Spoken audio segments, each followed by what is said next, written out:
Hello, my name is Gwyndŵr, and today I'm going to tell you a story. A true story about a man who lived in Wales over 600 years ago. A lot of people think this man is a hero. The name of this hero was Owain Glyndŵr. I was born in 1359.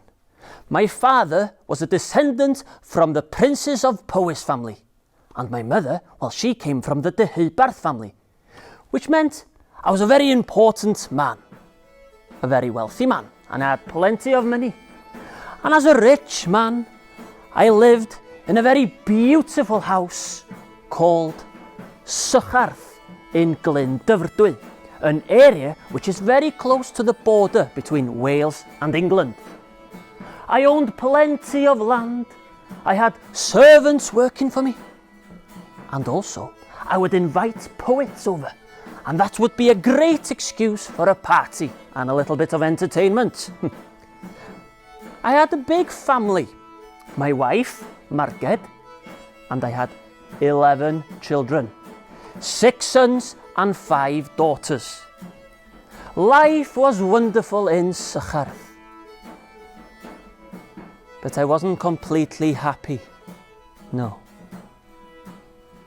The King of England was Henry IV, a cruel and greedy king who wanted to rule Wales. And that's how things were during my time.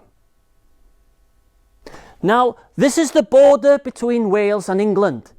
We have Wales and we have England.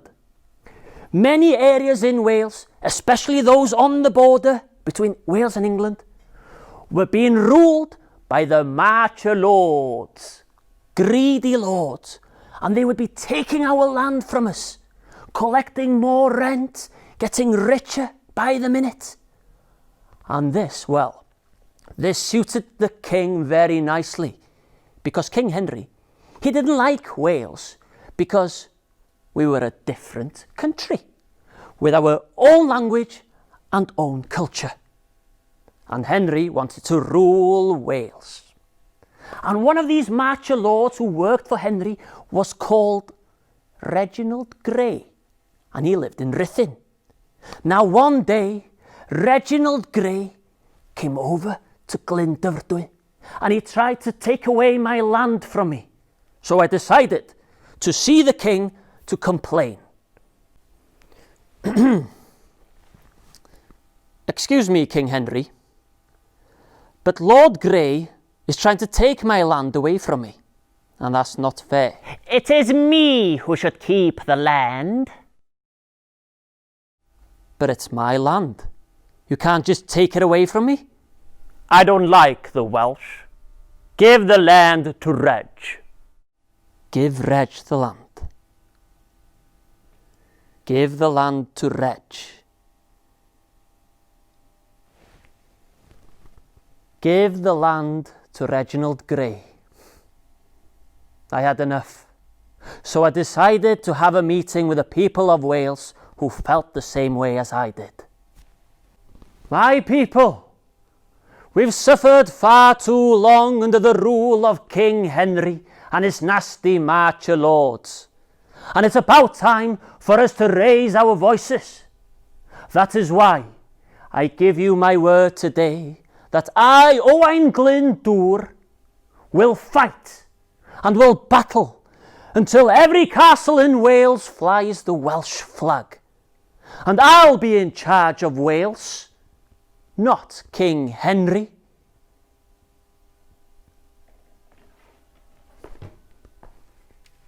And you know what? People started chanting, Owain Glyndŵr, the Prince of Wales. So the next thing I had to do was create an army. So I appointed a man named Rhys Gythyn as my captain, and a man called Madoc ap Griffith as my personal bodyguard. Our first target was Rhuthun, where Reginald Grey lived. We arrived at Rhuthun during Rhuthun's fair, where Reginald Grey's soldiers were enjoying themselves. Therefore, the last thing they expected was a battle. We burned the town down and stole their horses, their money and their gold. After the success of Rhuthun, we captured other towns under the rule of the Marcher Lords.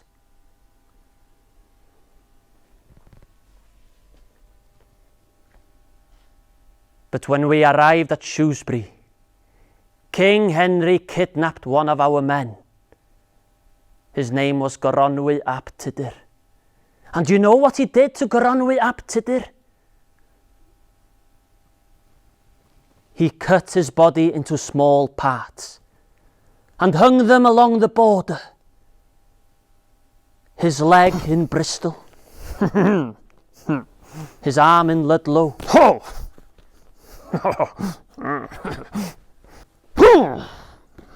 and his head in Hereford. But we had to carry on. June 1401, and North Wales was now supporting me. I moved my army towards Ceredigion and Powys. And at the Pumlimon Mountains, we fought the Battle of Hyddgen. I had around 500 soldiers, but Henry had at least double that amount. All my soldiers were all on foot. Henry's soldiers had horses. But they weren't used to the Welsh mountain terrain, and that's why they got lost. We also had one more thing to help us, which was a bow and arrow. We won the Battle of Hyddgen. Welshmen from all over came forward to join me. And Henry, he was not happy. He was so angry. He created a series of laws or rules for the people of Wales. A Welsh person cannot hold a meeting unless one of the King's officers is present. A Welsh person cannot own a castle or a grand house. A Welsh person cannot have an important job. A Welsh person cannot own weapons unless they have a license. A Welsh person is not allowed to welcome poets to their home. And there we have it. King Henry's rules for Wales. But it goes without saying, I completely ignored his rules. June 1402, I won a very important battle called the Battle of Bryn Glas, a very bloody battle where almost 8,000 soldiers lost their lives. But it was a great success for me.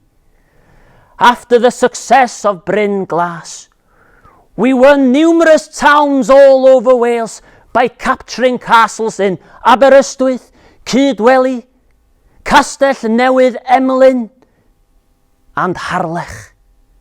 And by 1403, I ruled Wales.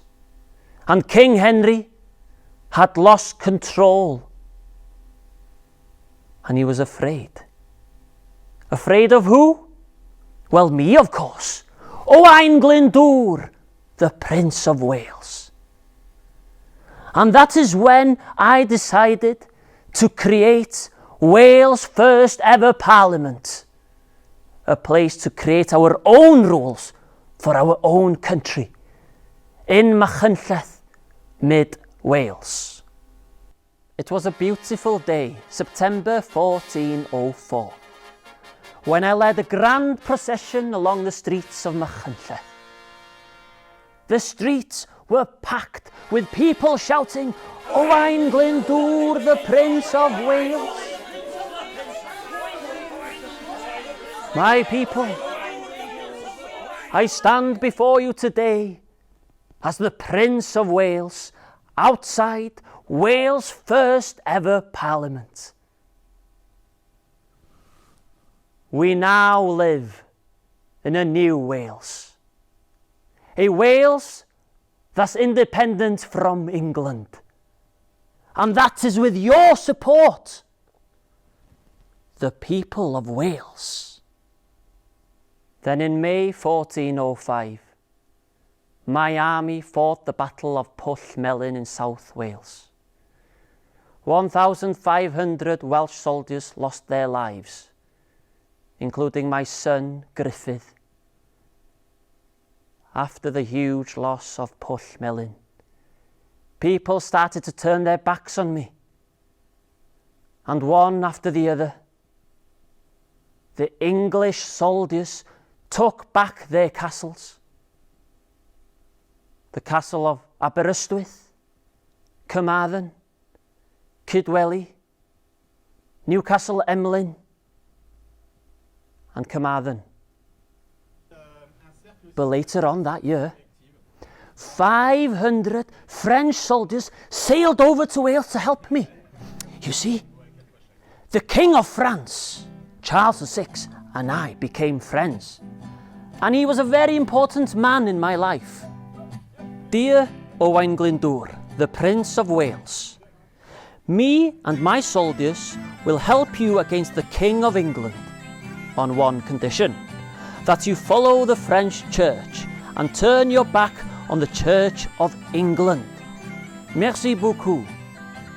Charles. So, I decided to have a meeting with the people of the church in Pennell. And although they knew that turning their backs against the Church of England was a very dangerous thing to do, they all agreed. So I wrote a letter back to Charles. Your Majesty, Charles VI, on behalf of the people of Wales, I declare that we will follow the Church of France and will refuse the King of England's religion.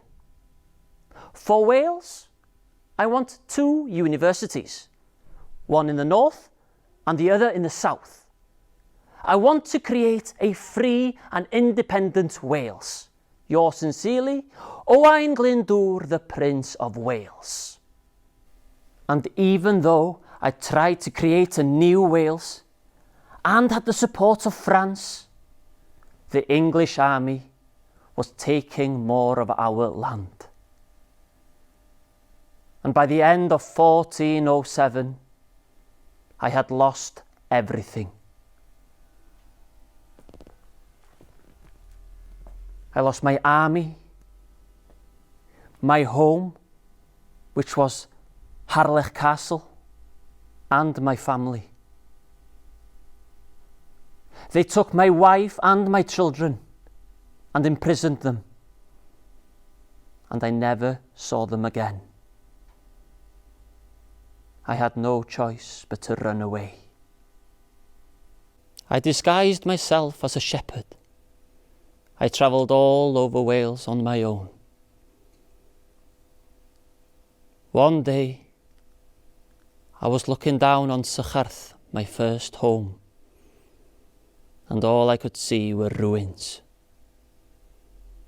King Henry had burnt my home to the ground until there was nothing left.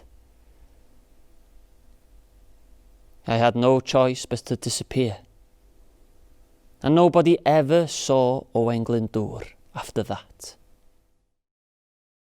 Do you know what? Some people think that Owain Glyndŵr is still alive and he might return one day. But it's safe to say Owain Glyndŵr was a brave man, and his influence is just as strong today.